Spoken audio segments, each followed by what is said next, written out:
ಟೆಕ್ಕಳಗಿ ಗ್ರಾಮದಲ್ಲಿ ನಿಡಸೇಸಿ ಕೆರೆ ಹೊಡೆದು ನಮ್ಮದು 6 ಎಕರೆ ಹೊಲ ದಳಂಬರಿ ಹಚ್ಚಿದ್ವಿ. ಅದಕ್ಕೆ 2,000 ಗಿಡದಲ್ಲಿ ಅಲ್ಲಿ ಎಲ್ಲ ಇನ್ನೊಂದು ವಾರದಲ್ಲಿ ಕಟಿಂಗ್ ಮಾಡ್ಬೇಕಾಗಿತ್ತು ಹಣ್ಣು. ಅದು ಕಟಿಂಗ್ ಮಾಡೋಂಥದ್ದು ಎಲ್ಲ ನೀರು ಒಕ್ಕಂದು ಲಾಸ್ ಆಗಿಬಿಟ್ಟಿದೆ ರೈತರಿಗೆ. ಇದಕ್ಕೆ ಗೌರ್ಮೆಂಟ್ ಏನು ಅನ್ನೋದು 12 ಲಕ್ಷ ಖರ್ಚು ಮಾಡಿದ್ದೀವಿ. 12 ಲಕ್ಷ ಖರ್ಚು ಮಾಡಿದ್ದೀವಿ. ಇದಕ್ಕೆ ಏನು ಅನ್ನೋದು ಪರಿಹಾರ ಕೊಟ್ಟು ಗೌರ್ಮೆಂಟು ನಮ್ಮನ್ನು ಸ್ವೀಕರಿಸಬೇಕಂತ ಇದಕ್ಕೆಲ್ಲ ಅಧಿಕಾರಿಗಳು ಬಂದು ನಮ್ಮನ್ನು ರೈತರ ಸಂಕಟವನ್ನು ನೋಡ್ಕೊಂಡು ಹೋಗ್ಬೇಕಾಗಿದೆ ಅಂತ ಕೇಳಿಕೊಡ್ತಾ ಇದ್ದೀವಿ. ಇದು ಟಕ್ಳಕಿ ಗ್ರಾಮ, ಕುಷ್ಟಗಿ ತಾಲೂಕು ಟಕ್ಳಕಿ ಗ್ರಾಮ. ಇಲ್ಲಿ ದಾಳಿಂಬೆ ಬೆಳೆದ ರೈತರು ಇಲ್ಲಿದ್ದಾರೆ.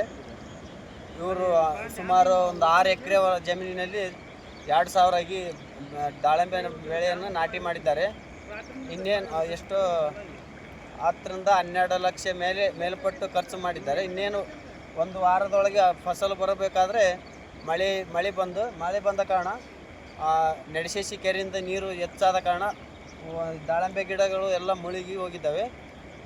ಸಂಬಂಧಪಟ್ಟ ಅಧಿಕಾರಿಗಳಾದಂಥ ತಹಸೀಲ್ದಾರ್ ಸಾಹೇಬರು, ತಲಾಟೆ ಅವರು ಬಂದು ವೀಕ್ಷಣೆ ಮಾಡಿ ಸೂಕ್ತ ಪರಿಹಾರ ಕೊಡಬೇಕಾಗಿ ತಮ್ಮಲ್ಲಿ ಕೇಳಿಕೊಳ್ಳುತ್ತೇವೆ.